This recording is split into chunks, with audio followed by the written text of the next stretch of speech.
Hello viewers, आज हम MP primary teacher जो कि 5 मार्च से होने वाली एग्ज़ाम के महत्वपूर्ण प्रश्नों को देखने वाले हैं। बाल विकास एवं शिक्षा शास्त्र के इम्पोर्टेंट क्वेश्चन जो कि आपके एग्ज़ाम में आ सकते हैं। तो शुरू करते हैं।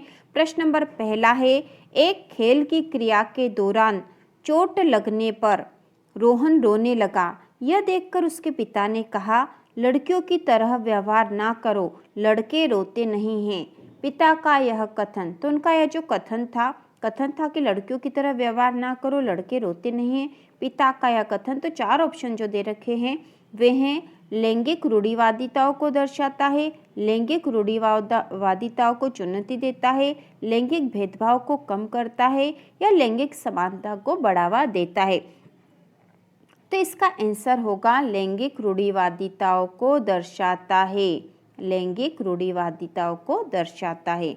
इसके बाद अगला प्रश्न है, एक प्रगतिशील कक्षा में, तो एक प्रगतिशील कक्षा में क्या होता है? अध्यापक को अटल पाठ्यक्रम का पालन करना चाहिए, विद्यार्थियों को प्रतिस्पर्धा पर बल देना चाहिए, विद्यार्थियों में प्रतिस्पर्धा पर बल देना चाहिए, या फिर ज्ञान की संरचना के लिए प्रचुर मौके प्रदान करने चाहिए, या विद्यार्थियों को उनके अकादमिक अंकों के आधार पर नामांकित करना चाहिए।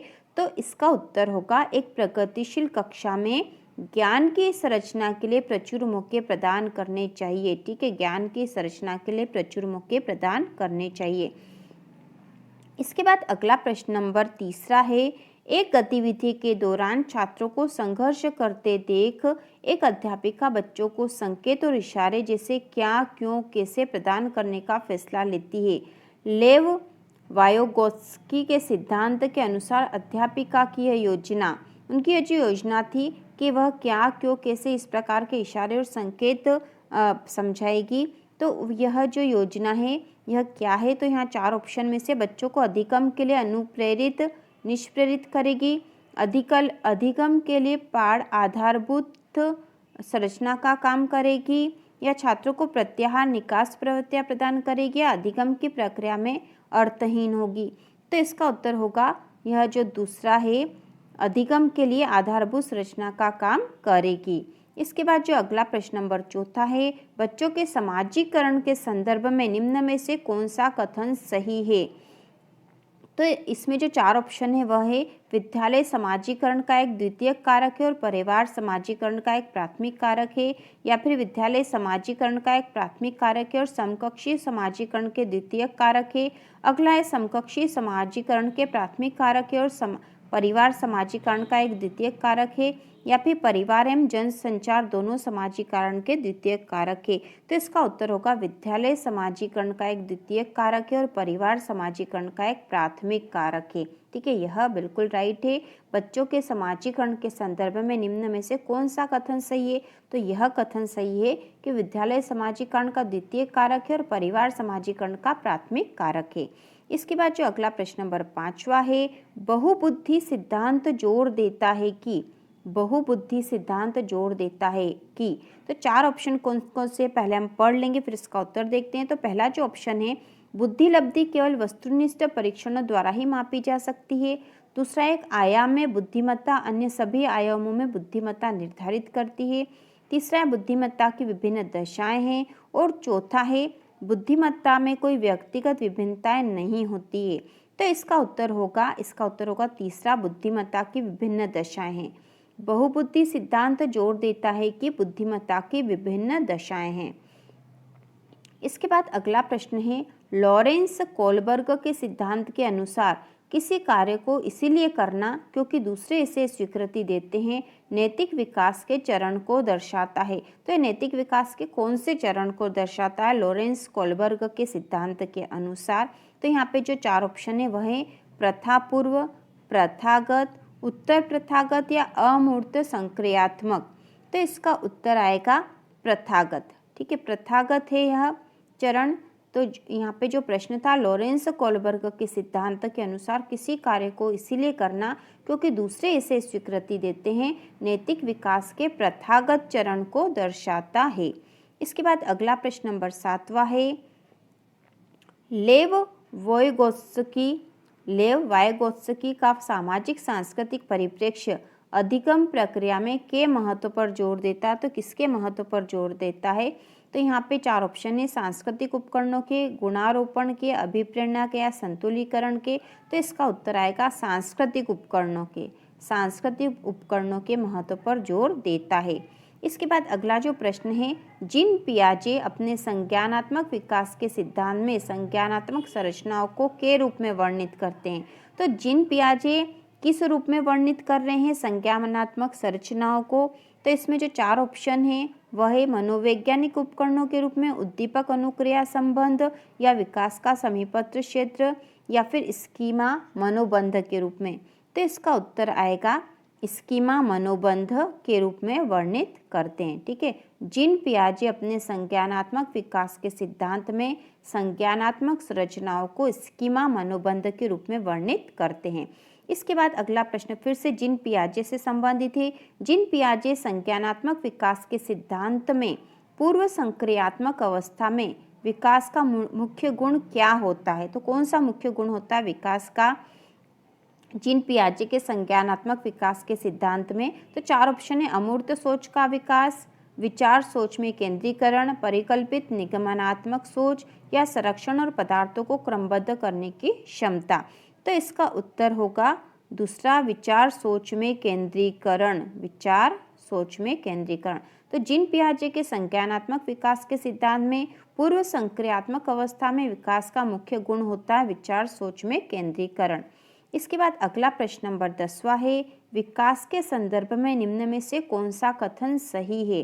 तो कौन सा कथन सही है विकास के संदर्भ में? विकास की दर सभी संस्कृतियों में सभी के लिए समान होती है, विकास केवल विद्यालय में होने वाले अधिगम से ही होता है, विकास केवल बाल्यावस्था के दौरान ही होता है, या विकास बहुआयामी होता है? तो इसका उत्तर होगा विकास बहुआयामी होता है। विकास बहुआयामी होता है। इसके बाद अगला प्रश्न नंबर 11वां है, जन्म से किशोरावस्था तक बच्चों में विकास किस क्रम में होता है? तो यहाँ पे जो 4 ऑप्शन दे रखे इसमें हमें बताना है कि जन्म से किशोरावस्था तक बच्चों में विकास किस क्रम में होता है। तो इसका सीधा हम उत्तर देख लेंगे। तो इसमें विकास होता है सांवेदिक, मूर्त और अमूर्त, इस रूप में होता है। ठीक है, जन्म से किशोरावस्था तक बच्चों में विकास इस रूप में होता है। सबसे पहले सांवेदिक विकास होता है, फिर मूर्त और उसके बाद अमूर्त। तो यह क्रम सही है। इसके बाद अगला प्रश्न है, एक प्रगतिशील कक्षा में व्यक्तिगत विभिन्नताओं को किस प्रकार देखा जाना चाहिए? एक प्रगतिशील कक्षा में व्यक्तिगत विभिन्नताओं को किस रूप में देखा जाना चाहिए? तो इसमें 4 ऑप्शन है, अधिगम की प्रक्रिया में बाधा, अध्यापक के पक्ष पर असफलता, योग्यता आधारित समूह बनाने का मापदंड, या अध्यापन अधिगम प्रक्रिया की परियोजना के लिए महत्वपूर्ण। तो इसका उत्तर आएगा अध्यापन अधिगम प्रक्रिया की परियोजना के लिए महत्वपूर्ण।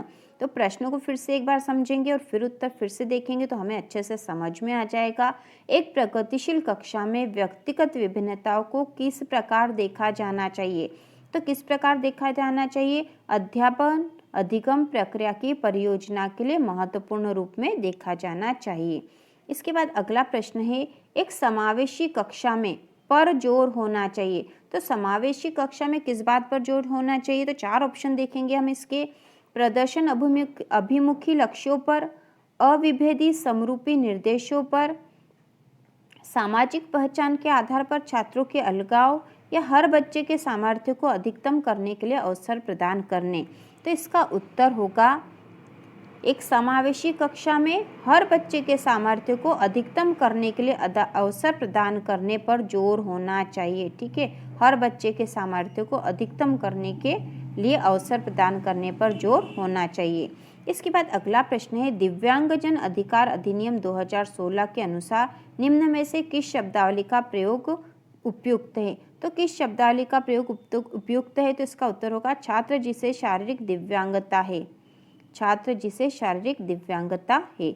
इसके बाद अगला प्रश्न नंबर 15 है, अधिगम कठिनाइयों से जूझते छात्रों की जरूरतों को संबोधित करने के लिए एक अध्यापक को क्या नहीं करना चाहिए?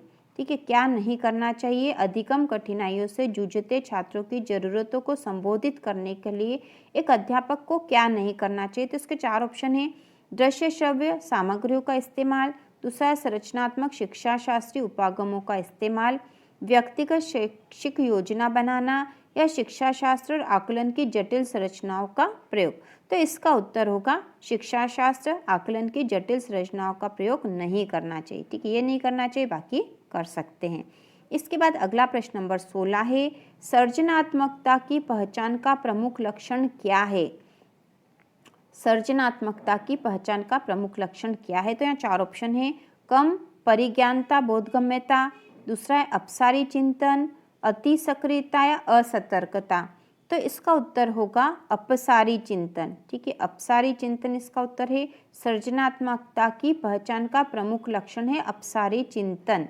इसके बाद अगला प्रश्न नंबर 17 है, विविध पृष्ठभूमियों के अधिगमकर्ताओं को संबोधित करने हेतु एक अध्यापक को विभिन्न पृष्ठभूमियों के अधिगमकर्ताओं को संबोधित करने हेतु एक अध्यापक को।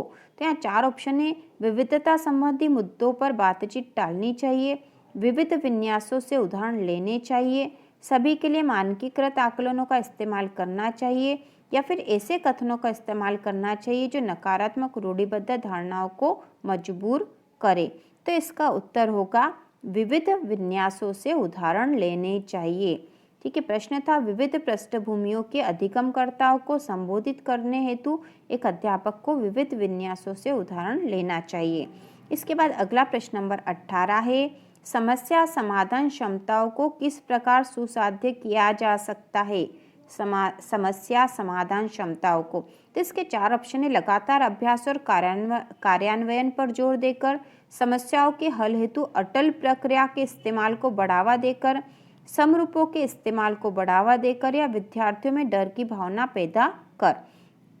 तो इसका आंसर होगा समरूपों के इस्तेमाल को बढ़ावा देकर। समरूपों के इस्तेमाल को बढ़ावा देकर। तो प्रश्न था समस्या समाधान क्षमताओं को किस प्रकार सुसाध्य किया जा सकता है? समरूपों के इस्तेमाल को बढ़ावा देकर। इसके बाद अगला प्रश्न नंबर 19 है, अधिगम की अभिप्रेरणा को किस प्रकार कायम रखा जा सकता है? अधिगम की अभिप्रेरणा को किस प्रकार कायम रखा जा सकता है? तो इसके ऑप्शन है। बच्चे को दंड देकर, प्रवीणता अभिमुखी लक्ष्यों पर जोर देकर, बच्चों को बहुत आसान क्रियाकलाप देकर, या यंत्रवत याद करने पर जोर देकर। तो इसका उत्तर होगा प्रवीणता अभिमुखी लक्ष्यों पर जोर देकर। ठीक है, प्रवीणता अभिमुखी लक्ष्यों पर जोर देकर। तो प्रश्न था अधिगम की अभिप्रेरणा को किस प्रकार कायम रखा जा सकता है? तो इसका उत्तर है प्रवीणता अभिमुखी लक्ष्यों पर जोर देकर। इसके बाद अगला प्रश्न है शर्मिंदगी। ठीक है, शर्मिंदगी क्या है हमें बताना है। 4 ऑप्शन है। शर्मिंदगी का संज्ञान से कोई संबंध नहीं है, का संज्ञान पर नकारात्मक प्रभाव पड़ सकता है, बच्चों को अधिगम हेतु अभिप्रेरित करने के लिए बहुत प्रभावशाली है, के भाव को अध्यापन अधिगम प्रक्रिया में बराबर पैदा करना चाहिए। तो इसका उत्तर होगा का संज्ञान पर नकारात्मक प्रभाव पड़ सकता है। ठीक है, शर्मिंदगी का संज्ञान पर नकारात्मक प्रभाव पड़ सकता है। इसके बाद अगला प्रश्न नंबर 21 है, निम्न में से अध्यापन अधिगम का सबसे प्रभावशाली माध्यम कौन सा है? सबसे प्रभावशाली माध्यम अध्यापन अधिगम का। तो 4 ऑप्शन हम देख लेंगे यहाँ पर। विषय वस्तु को यंत्रवत याद करना, संकल्पनाओं के बीच समझ खोजना, बिना विश्लेषण के अवलोकन करना, या अनुकरण नकल को दोहराना। तो इसका उत्तर होगा, तो हम आसानी से इसको समझ भी सकते हैं। अध्यापन अधिगम का सबसे प्रभावशाली माध्यम कौन सा होगा? तो यंत्रवत याद करना तो होगा नहीं, और बिना विश्लेषण के अवलोकन करना भी नहीं हो सकता, अनुकरण नकल को दोहराना भी नहीं होगा। तो यहाँ पे संकल्पनाओं के बीच संबंध खोजना ही राइट है। ठीक है, संकल्पनाओं के बीच संबंध खोजना अध्यापन अधिगम का सबसे प्रभावशाली माध्यम है, संकल्पनाओं के बीच संबंध खोजना। इसके बाद अगला प्रश्न नंबर 22 है, एक अध्यापिका को दिए गए किसी कार्यकलाप में छात्रों की भिन्न त्रुटियों का विश्लेषण करना चाहिए, क्योंकि। तो त्रुटियों का विश्लेषण क्यों करना चाहिए? तो यहाँ 4 ऑप्शन जो है इसके आधार पर, ठीक है, इसके आधार पर वह दंड की मात्रा निर्धारित कर सकती है। दूसरा है त्रुटियों की समझ अध्यापन अधिगम प्रक्रिया के लिए अर्थपूर्ण है। तीसरा है इसके आधार पर वह ज़्यादा त्रुटियां करने वाले छात्रों को दूसरे छात्रों से अलग कर सकती है। और चौथा अधिगम केवल त्रुटियों के शोधन पर निर्भर है। तो इसका उत्तर होगा त्रुटियों की समझ अध्यापन अधिगम प्रक्रिया के लिए अर्थपूर्ण है। ठीक है। प्रश्नता एक अध्यापिका को दिए गए किसी कार्यकलाप में छात्रों की विभिन्न त्रुटियों का विश्लेषण करना चाहिए, क्योंकि त्रुटियों की समझ अध्यापन अधिगम प्रक्रिया के लिए अर्थपूर्ण है। इसके बाद अगला प्रश्न है, बच्चों को सीखने में कठिनाई होती है जब। बच्चों को सीखने में कठिनाई होती है जब, तो कब होती है उन्हें सीखने में कठिनाई? तो जो 4 ऑप्शन है बस देख लेते हैं हम। सूचना अलग अलग टुकड़ों में प्रस्तुत की जाए, दूसरा है वो आंतरिक रूप से अभिप्रेरित हो, तीसरा अधिगम सामाजिक संदर्भ में हो, और चौथा विषय वस्तु को बहुरूपों में प्रस्तुत किया गया हो। तो इसका उत्तर होगा पहला, सूचना अलग अलग टुकड़ों में प्रस्तुत की जाए। बच्चों को सीखने में कठिनाई होती है जब सूचना अलग अलग टुकड़ों में प्रस्तुत की जाए। इसके बाद अगला प्रश्न है, अधिगम की सर्वोच्च अवस्था कौन सी है? अधिगम की सर्वोच्च अवस्था कौन सी है? तो 4 ऑप्शन है, उच्च उत्तेजना, उच्च भय, निम्न उत्तेजना, उच्च भय, संतुलित उत्तेजना, कोई भय नहीं, या कोई उत्तेजना नहीं, कोई भय नहीं। तो इसका उत्तर होगा संतुलित उत्तेजना, कोई भय नहीं। ठीक है, अधिगम की सर्वोच्च अवस्था कौन सी है? संतुलित उत्तेजना, कोई भय नहीं। इसके बाद अगला प्रश्न है, अधिगम का संरचनात्मक विचार यह सुझाव देता है कि ज्ञान की संरचना में, अधिगम का संरचनात्मक विकास यह सुझाव देता है कि ज्ञान की संरचना में, तो इसके 4 ऑप्शन है, बच्चों की कोई भूमिका नहीं होती, दूसरा बच्चे पूर्ण रूप से वयस्कों पर निर्भर रहते हैं, तीसरा है बच्चे सक्रिय भूमिका निभाते हैं, और चौथा है बच्चे पूर्ण रूप से पाठ्य पुस्तकों पर निर्भर रहते हैं। तो इसका उत्तर होगा बच्चे सक्रिय भूमिका निभाते हैं। अधिगम का संरचनात्मक विचार यह सुझाव देता है कि ज्ञान की संरचना में बच्चे सक्रिय भूमिका निभाते हैं। इसके बाद अगला प्रश्न है, अधिगम के लिए निम्न में से कौन सी धारणा उपयुक्त है? अधिगम के लिए निम्न में से कौन सी धारणा उपयुक्त है? तो इसके 4 ऑप्शन है, योग्यता सुधार्य है, योग्यता अटल है, प्रयासों से कोई फर्क नहीं पड़ता, और असफलता अनियंत्रित है। तो इसका उत्तर होगा अधिगम के लिए निम्न में से कौन सी धारणा उपयुक्त है? तो यह है योग्यता सुधार्य है। इसके बाद अगला प्रश्न है, निम्न में से कौन सी परिपाटी विद्यार्थियों में संकल्पनात्मक समझ में बढ़ोतरी करने में सहायक है? तो कौन सी परिपाटी सहायक है? तो यहाँ 4 ऑप्शन है, प्रतिस्पर्धा आधारित प्रतिस्पर्धाएं, पाठ्यपुस्तक केंद्रित शिक्षा शास्त्र, बारंबार परीक्षाएं, अन्वेषण और संवाद। इसका उत्तर है अन्वेषण और संवाद। ठीक है, अन्वेषण और संवाद। निम्न में से कौन सी परिपाटी विद्यार्थियों में संकल्पनात्मक समझ में बढ़ोतरी करने में सहायक है? अन्वेषण और संवाद। इसके बाद अगला प्रश्न है, एक कार्य के दौरान सायना स्वयं से बात कर रही है कि वह कार्य पर किस प्रकार प्रगति कर सकती है।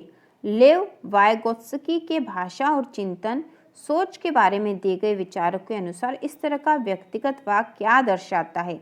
ठीक है, क्या दर्शाता है? तो इसके 4 ऑप्शन है, संज्ञानात्मक अपरिपक्वता, स्व नियमन, आत्मकेंद्रिता या मनोवैज्ञानिक विकार।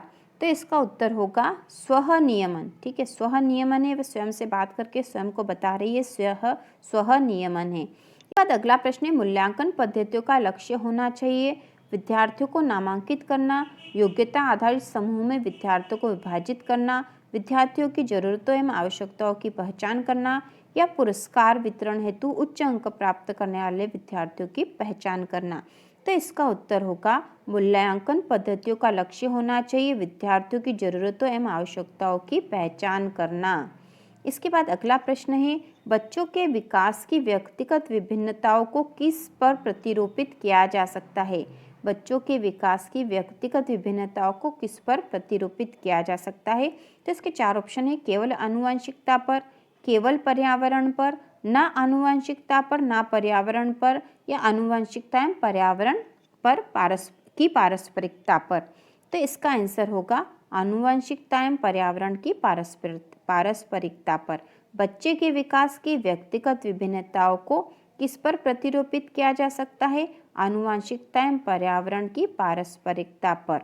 तो इस प्रकार यहाँ हमने बाल विकास एवं शिक्षा शास्त्र के इम्पोर्टेंट क्वेश्चन देखे हैं, और हम इसी की तैयारी अगले वीडियो में भी करेंगे, जिससे कि हम एग्जाम में ये 30 नंबर पूरे प्राप्त कर सकें। तो इसी प्रकार के और वीडियो देखने के लिए चैनल को सब्सक्राइब कीजिए।